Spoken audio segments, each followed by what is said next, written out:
INS Extremely Fearless Journalism. Covid जो है ये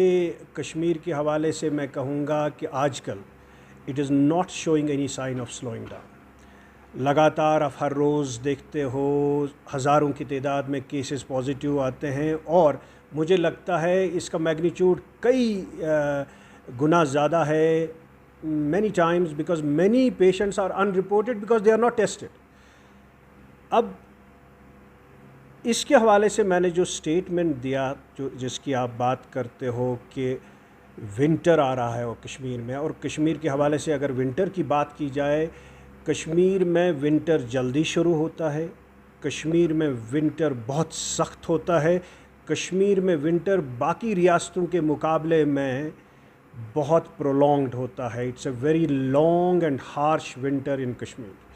और कोविड के हवाले से जिस तरह बाकी रेस्पिरेटरी वायरसेस है, कोविड वायरस भी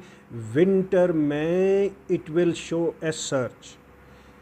कोविड जो आजकल हम देख रहे हैं, प्रेडिक्शन ये है कि इससे ज़्यादा केसेस होंगी और ज़्यादा मौतें होंगी, क्योंकि कोविड के हवाले से जो स्टडीज़ आ गई है,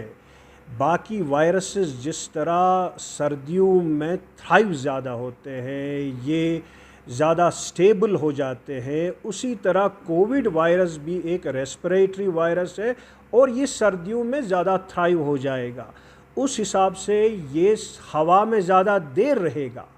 और जब ये कोई वायरस हवा में ज़्यादा देर रहेगा बिकॉज ऑफ ड्राइनेस, क्योंकि विंटर में ह्यूमिडिटी कम होती है, और जब कोई पेशेंट इन्फेक्टेड पेशेंट खांसेगा या स्नीज़ करेगा या बात करेगा, तो वो ये जो ड्रॉपलेट्स हैं जिसमें वायरस होता है, ये हवा में ज़्यादा देर रहेगा विंटर में, क्योंकि विंटर में ह्यूमिडिटी कम होती है, और जब ह्यूमिडिटी कम होती है देखा गया है कि कोविड ज़्यादा देर हवा में रहता है।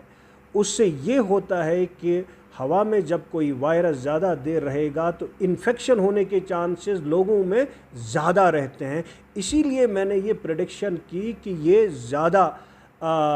विंटर में इसकी जो मकदार है केसेस की वो ज़्यादा हो जाएगी और मौत। और दूसरी वजह ये है कि विंटर में ये इसलिए ज़्यादा हो जाएगा कि विंटर में ज़्यादातर लोग अंदर रहते हैं और ज़्यादा कमरों में नहीं रहते हैं, बहुत कम कमरों में रहते हैं, और invariably those rooms get crowded, और उसमें ये हीटिंग चलाते हैं। हीटिंग की वजह से बेसिकली ड्राइनेस होती है कमरे में, और ड्राइनेस की वजह से देखा गया है कि नेज़ल पैसेजेस, नाक में जो पैसेजेस हैं वो ड्राई हो जाते हैं, और जब वो ड्राई हो जाएंगे उससे क्या हो जाता है कि जो ये वायरस है इट गोज़ इनसाइड ईजिली,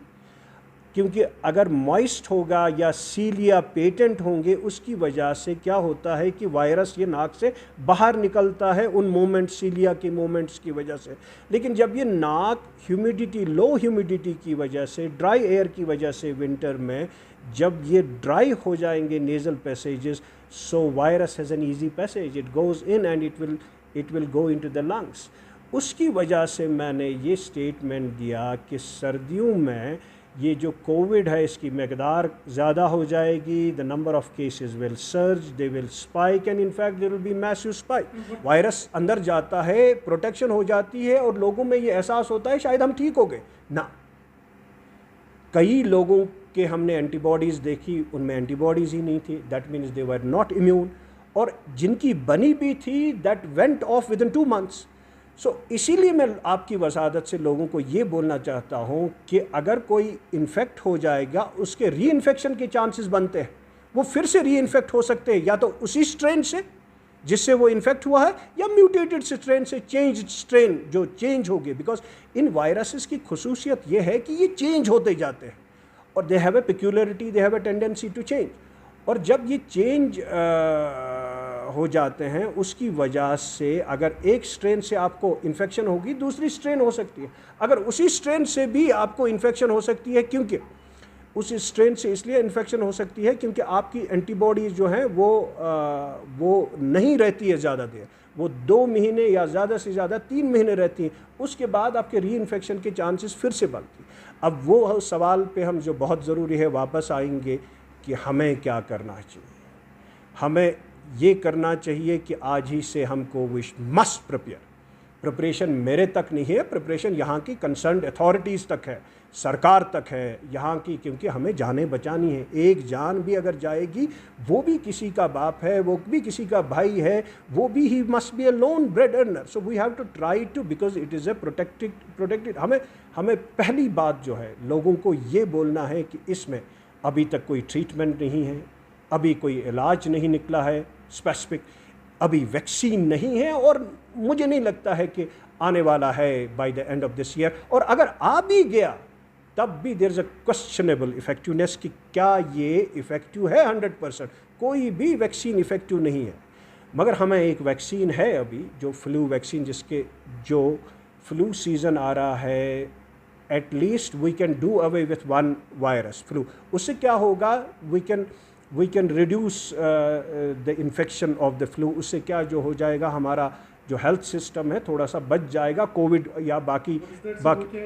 जो फ्लू वैक्सीन, इन्फ्लुएंजा वैक्सीन है, इस साल वो ज़्यादा ज़रूरी इसलिए हैं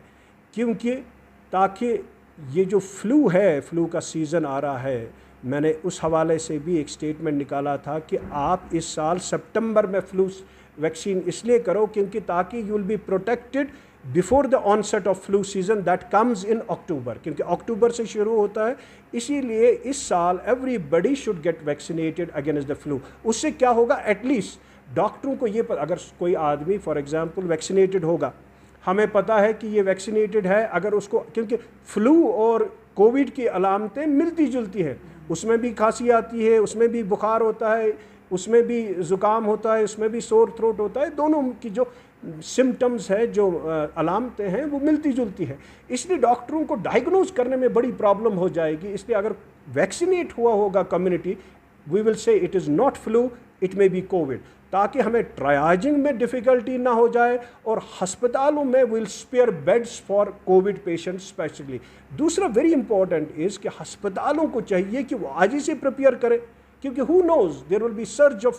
COVID, there will be surge of other diseases, so we should have more number of beds in the hospitals, we should create more number of beds, we should create more ICUs जितने हैं हमारे अस्पतालों में, चाहे district care अस्पताल हैं, tertiary care अस्पताल है, उनमें बेड्स की तादाद अब बढ़ाओ, उनमें ICU बेड्स की तादाद अब बढ़ाओ, उनमें वेंटिलेटर्स की तादाद अब बढ़ाओ,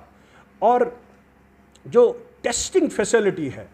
वो और ज़्यादा बढ़ाओ, ताकि हमें पता चले कि कहाँ क्या है, ताकि ट्रैकिंग सिस्टम जो है वो भी हमारा मजबूत होना चाहिए। उससे क्या होगा कि हम at least we should try to prepare now, और अस्पतालों में जो ये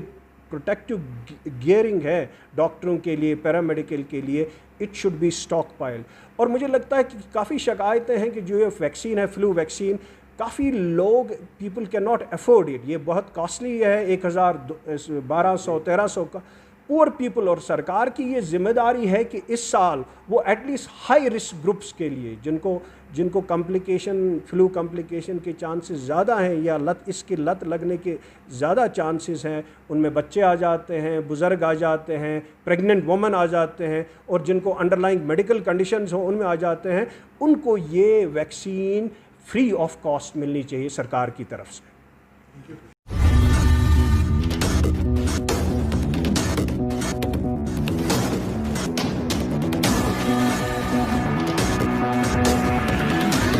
INS. Extremely fearless journalism.